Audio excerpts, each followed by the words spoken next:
अरे बच्चों, स्वागत है आप लोग का हमारे चैनल एसजी एकेडमी। बच्चों, आज हम देखेंगे कक्षा 12वीं भौतिक विज्ञान का एक बढ़िया सा वायरल पेपर और इसके जो प्रश्न होंगे आपके लिए बहुत ही ज़्यादा बोर्ड एग्जाम 2025 के दृष्टिकोण से इंपॉर्टेंट होंगे। तो आप लोग जो है सभी प्रश्नों को एकदम बढ़िया से देखिएगा, बहुविकल्पी प्रश्न हो या अति लघुत्तरी या दीर्घोत्तरी प्रकार के प्रश्न। और उससे पहले अगर आप लोग चैनल पर नए हैं तो चैनल को सब्सक्राइब कर लीजिए और वीडियो को लाइक करिए और वीडियो को अपने दोस्तों के साथ ज़्यादा से ज़्यादा शेयर करिए। अब आइए बिना समय गंवाए चलते हैं सीधे अपने प्रश्नों पर। और इन सभी प्रश्नों को जो है आप लोग एकदम बढ़िया से तैयार करिएगा, क्योंकि सभी प्रश्न आपके बोर्ड एग्जाम जो आपका 6 मार्च का फिजिक्स का पेपर होगा उसमें आपको देखने को जरूर मिलेंगे। तो आइए सबसे पहले शुरुआत करेंगे आपको बहुविकल्पी प्रश्नों से, जिसमें पहला प्रश्न पूछा है चांदी का परावर्तनांक के होता है। यानी कि चांदी का परावर्तनांक के होता है के बराबर 0। दूसरा ऑप्शन दिया है के बराबर +1। तीसरा ऑप्शन दिया है के बराबर -1 और चौथा दिया है के बराबर इन्फिनिटी। तो प्यारे बच्चों, चांदी का जो परावर्तनांक के होता है आपका कितना होता है, के बराबर इन्फिनिटी यानी कि अनंत होता है। यानी कि ऑप्शन नंबर 4 जो प्यारे बच्चों आपका दिया है एकदम सही होगा। अब देखेंगे दूसरा वाला प्रश्न। तो दिया है कि एक एनपीएन ट्रांजिस्टर कुछ चित्र की भांति व्यवस्थित किया गया है, यह अपरिपथ है। यानी कि आपका एक एनपीएन ट्रांजिस्टर है, उसको चित्र की भांति जो है व्यवस्थित किया गया है प्यारे बच्चों। तो यह ये आपका एक परिपथ है। कैसा परिपथ है? उभयनिष्ठ आधार प्रवर्धक का। दूसरा दिया है उभयनिष्ठ उत्सर्जक प्रवर्धक का। तीसरा दिया है उभयनिष्ठ संग्राही प्रवर्धक का। और चौथा दिया है इनमें से कोई नहीं। तो जो आपका सही उत्तर होगा प्यारे बच्चों उभयनिष्ठ उत्सर्जक प्रवर्धक का, यानी कि ऑप्शन नंबर 2 जो प्यारे बच्चों आपका है एकदम सही होगा। यानी कि आपका जो एनपीएन ट्रांजिस्टर को चित्र की भांति जो व्यवस्थित किया गया है, ये आपका किस प्रकार का परिपथ है? तो उभयनिष्ठ उत्सर्जक प्रवर्धक का। अगला यानी ग वाला प्रश्न है पतले प्रिज्म के पदार्थ का अपवर्तनांक क्या होगा यदि उसके अपवर्तक कोण तथा विचलन कोण का मान समान हो। यानी पतले प्रिज्म के पदार्थ का अपवर्तनांक क्या होगा यदि उसके अपवर्तक कोण तथा विचलन कोण जो है समान हो। पहला ऑप्शन दिया है 1.5, दूसरा दिया है 2.0 और तीसरा में 1.33 और चौथा 0। तो जो आपका सही उत्तर होगा प्यारे बच्चों 1.5 होगा, यानी कि ऑप्शन नंबर 1 होगा। तो आपका पतले प्रिज्म के पदार्थ का अपवर्तनांक क्या होगा जब उसके अपवर्तक कोण तथा विचलन कोण समान हो प्यारे बच्चों? तो 1.5 होगा। घ में दिया है समीकरण। आपका ये समीकरण दिया है व्यक्त करता है, तो इसमें आपका ये समीकरण जो है किसको व्यक्त करता है आपका प्यारे बच्चों, ये पूछा है। यानी कि आपका समीकरण 4 1H और आगे होता है फिर He+2। और आपका ये जो समीकरण है पूरा ये किसको व्यक्त करता है? नाभिकीय विखंडन को, नाभिकीय संलयन को, नाभिकीय विघटन को, या फिर इनमें से कोई नहीं। तो जो आपका समीकरण है प्यारे बच्चों नाभिकीय संलयन को व्यक्त करता है, यानी कि ऑप्शन नंबर 2 जो है एकदम सही होगा। अब देखेंगे अगला वाला प्रश्न, यानी अंगा वाला। निम्नलिखित में से कौन सा मूल कण नहीं है? यानी इनमें से आपका जो है मूल कण कौन सा नहीं है। और प्यारे बच्चों इसमें जितने भी प्रश्न आपको बताए जाएंगे सभी आपके जेन्युइन और बोर्ड एग्जाम के दृष्टिकोण से इंपॉर्टेंट प्रश्न होंगे। तो आप लोग जो है क्लास को एकदम पूरा वाच करिएगा। और बहुत सारे ऐसे प्रश्न हैं जिनको आपको पहले से भी कराया गया है, तो उन प्रश्नों का उत्तर आप लोग तुरंत कमेंट में दीजिएगा। तो निम्नलिखित में से कौन सा आपका मूल कण नहीं है? पॉजिट्रॉन, इलेक्ट्रॉन, अल्फा कण या फिर न्यूट्रिनो। तो आपका निम्नलिखित में से कौन सा मूल कण नहीं है? तो अल्फा कण, यानी इलेक्ट्रॉन, पॉजिट्रॉन और न्यूट्रॉन जो है आपका मूल कण है। यानी कि अल्फा कण आपका मूल कण नहीं है, यानी कि ऑप्शन नंबर 3 जो है प्यारे बच्चों एकदम सही होगा। अगला यानी 6 वाला प्रश्न है प्रतिरोध R, प्रेरकत्व L तथा संधारित्र C श्रेणी क्रम में जोड़े गए हैं। प्रत्यावर्ती धारा स्रोत की आवृत्ति n तथा अनुनादी आवृत्ति nr है। किस स्थिति में धारा विभव से पश्चगामी होगी?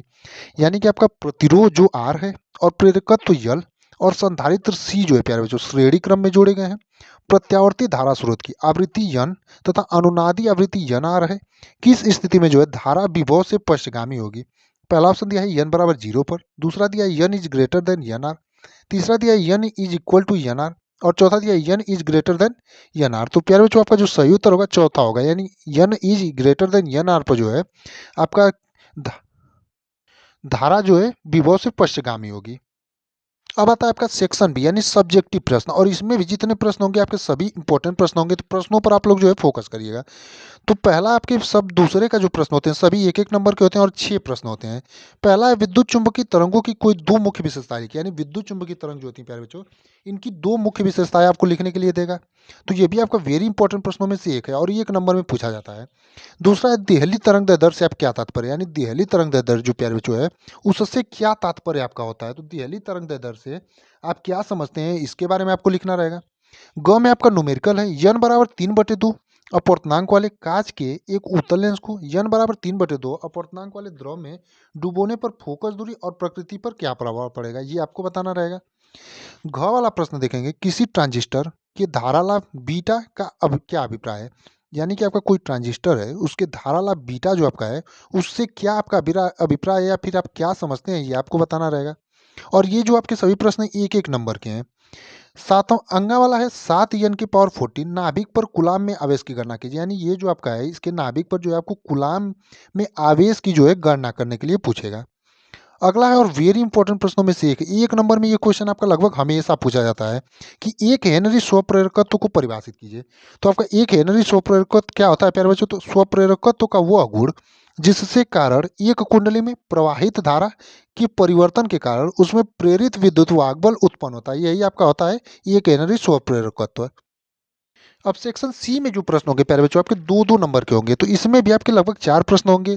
तो क वाला दिया है 45 इलेक्ट्रॉन वोल्ट, ऊर्जा का 1 इलेक्ट्रॉन 9 × 10⁻⁵ वेबर प्रति मीटर स्क्वायर, तीव्रता के चुंबकीय क्षेत्र में वृत्ताकार मार्ग में चक्कर लगा रहा है, वृत्ताकार मार्ग की त्रिज्या ज्ञात कीजिए। यानी कि आपका जो 45 इलेक्ट्रॉन वोल्ट का जो ऊर्जा का 1 इलेक्ट्रॉन 9 × 10⁻⁵ वेबर प्रति मीटर स्क्वायर, तीव्रता के चुंबकीय क्षेत्र में जो है वृत्ताकार मार्ग में जो है चक्कर लगा रहा है आपका, तो वृत्ताकार मार्ग की आपसे क्या पूछा है? त्रिज्या पूछा है।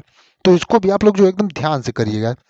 अगला ख वाला प्रश्न है यम द्रव्यमान तथा क्यू आवेश का एक कण एक समान विद्युत क्षेत्र ई में विरामावस्था से चलकर डी दूरी तय करता है, सिद्ध कीजिए कि कण द्वारा अर्जित वेग v बराबर कड़ी में 2q ई डी बटे में यम है। तो ये भी आपका सिद्ध करने वाला प्रश्न है। अब देखेंगे अपना अगला यानी ग वाला प्रश्न। तो ग वाला प्रश्न है और प्यारे बच्चों इसमें जितने भी प्रश्न आपको बताए जाएंगे सभी को आप लोग नोट करके इनका सॉल्यूशन जो है करिएगा, और जिस भी प्रश्न के सॉल्यूशन में आपको दिक्कत होगी आप लोग कमेंट जरूर करिएगा, आपको सॉल्यूशन भी दे दिया जाएगा। क्योंकि एक साथ सबका सॉल्यूशन लिख करके देना थोड़ा सा मुश्किल है, लेकिन बारी बारी से अगर आप पूछेंगे तो बता दिया जाएगा। ग वाला है एक दूरदर्शी की आवर्धन क्षमता 9 है, जब इसे समांतर किरणों के लिए समायोजित किया जाता है तो नेत्रिका एवं अभिदृश्यक के बीच की दूरी 20 सेंटीमीटर होती है। दोनों लेंसों की फोकस दूरी ज्ञात कीजिए। यानी कि कोई आपका एक दूरदर्शी है प्यारे बच्चों जिसकी आवर्धन क्षमता 9 है, जब इसे समांतर किरणों के लिए जो है समायोजित किया जाता है तो नेत्रिका एवं अभिदर्शक के बीच की जो दूरी है 20 सेंटीमीटर होती है। तो दोनों लेंसों की फोकस दूरियां ज्ञात करने के लिए आपको बोला है। घ वाला देखेंगे तो पूछा है ओमी तथा अनओमी प्रतिरोध से क्या तात्पर्य है? अनओमी परिपथ के लिए वोल्टता तथा धारा के बीच ग्राफ खींचकर गत्यात्मक प्रतिरोध को परिभाषित कीजिए। यानी कि ओमी तथा अनओमी प्रतिरोध से क्या तात्पर्य ये आपको बताना रहेगा। उसके बाद अनओमी परिपथ के लिए जो है वोल्टता तथा धारा के बीच ग्राफ खींचकर गत्यात्मक प्रतिरोध को परिभाषित करना रहेगा। यानी आपको इसमें 2 प्रश्न पूछा है।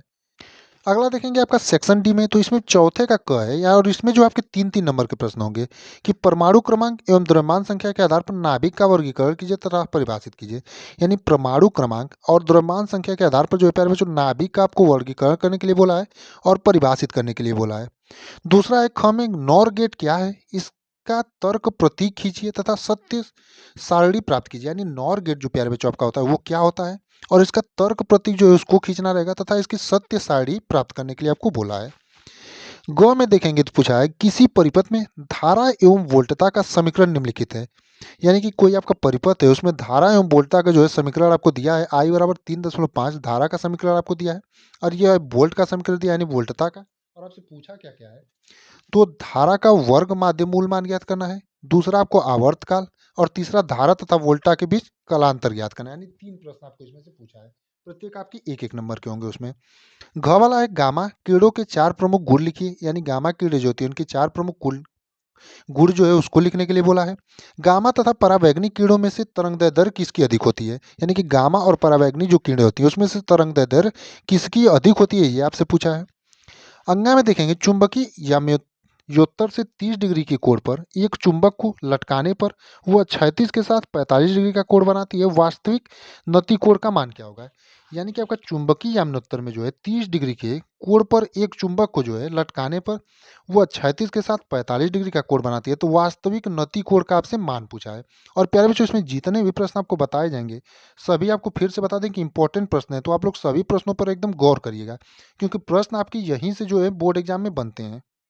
अब देखेंगे आपका पांचवें में भी आपके 3-3 नंबर के प्रश्न होते हैं। तो पांचवें का क दिया है क्राउन कास्ट से समावतल लेंस बनाना है, लेंस के पृष्ठों की त्रिज्याएं कितनी रखी जाए कि लेंस की क्षमता -2.5 डायोप्टर हो जाए, क्राउन कास्ट का अपूर्णांक 1.5 है। इसी में ख वाला प्रश्न देखेंगे ट्रांजिस्टर क्या है, और प्यारे बच्चों बहुत ही ज़्यादा वेरी इंपॉर्टेंट प्रश्नों में से आपका एक है और लगभग हर साल ये भी पूछा जाता है कि ट्रांजिस्टर क्या है। उभयनिष्ठ उत्सर्जक विन्यास का परिपथ बनाकर निर्गत अभिलाक्षणिक खींचिए। इसी में सी आपका जो ग वाला प्रश्न है, और ये भी बहुत ही ज़्यादा महत्वपूर्ण प्रश्न है कि श्रेणी एलसीआर प्रत्यावर्ती धारा परिपथ में अनुनाद आवृत्ति के लिए सूत्र का निगमन कीजिए। और वेरी इंपॉर्टेंट प्रश्नों में से आपका ये भी एक है प्यारे बच्चों, और ये भी आपका हमेशा पूछा जाता है। अगला यानी घ वाला प्रश्न, और ये भी आपका वेरी इंपॉर्टेंट, यानी कि 3 प्रश्न आपने देखा कि लगातार जो है इंपॉर्टेंट में से पूछ लिया। बोहर के परमाणु मॉडल को समझाइए। या फिर आप अथवा में भी आपको दिया है एक उत्तेजित हाइड्रोजन परमाणु के इलेक्ट्रॉन की ऊर्जा -3.4 इलेक्ट्रॉन वोल्ट है। इस इलेक्ट्रॉन का कोणीय संवेग ज्ञात कीजिए। दोनों में से कोई एक आपको करना रहेगा। अगला वाला प्रश्न, और ये भी आपका जो है इंपॉर्टेंट प्रश्नों में से एक है कि प्रिज्म के पदार्थ के अपवर्तनांक का सूत्र न्यूनतम विचलन कोण एवं प्रिज्म कोण के पदों में प्राप्त कीजिए। और ये भी जो आपका निगमन वाला फॉर्मूला है, निगमन है, ये भी बहुत ही इंपॉर्टेंट है, और 5 नंबर में आपका कभी कभी पूछ लेता है, कभी कभी 3 नंबर में पूछ लेता है। अब अगला यानी सेक्शन ई, यहाँ से आप कहते हैं दीर्घ उत्तरी प्रश्न, यानी 5-5 नंबर वाले। इसमें पहला आपका पूछा विद्युत परिपथ के लिए किरचॉफ के दोनों नियम को समझाइए। और प्यारे बच्चों, हमने आपको जो नियम बताए थे उसी में बताया था किरचॉफ के दोनों नियम कितने महत्व हैं, और आप देख सकते हैं 5 नंबर में पूछा भी है। या फिर अथवा में आप करिए एक ही पदार्थ के बने समान द्रव्यमान के 2 तार ए तथा बी लिए जाते हैं। तार ए का व्यास तार बी के व्यास का आधा है। यदि तार ए का प्रतिरोध 24 ओम हो तो तार ए के प्रतिरोध की गणना कीजिए। यानी कि आपको जो है इसमें इन दोनों में से कोई एक करना रहता है। अब देखेंगे सातवां वाला। सातवां में भी आपका जो पहला प्रश्न है, ये भी आपका लगभग रिपीटेड हर साल रहने वाला प्रश्न है। लुईस दे ब्रॉगली के द्वैत तरंग अवधारणा से क्या तात्पर्य है, और दी ब्रॉगली तरंग दैर्ध्य के लिए संबंध गतिज ऊर्जा के पदों में स्थापित कीजिए। या फिर अथवा में आंशिक रूप से परावैद्युत भरे समांतर प्लेट संधारित्र की धारिता के लिए सूत्र स्थापित कीजिए। और प्यारे बच्चों, वेरी इंपॉर्टेंट प्रश्नों में से ये भी एक आपका निगमन है, और ये भी जो है निगमन हमेशा पूछा जाता है।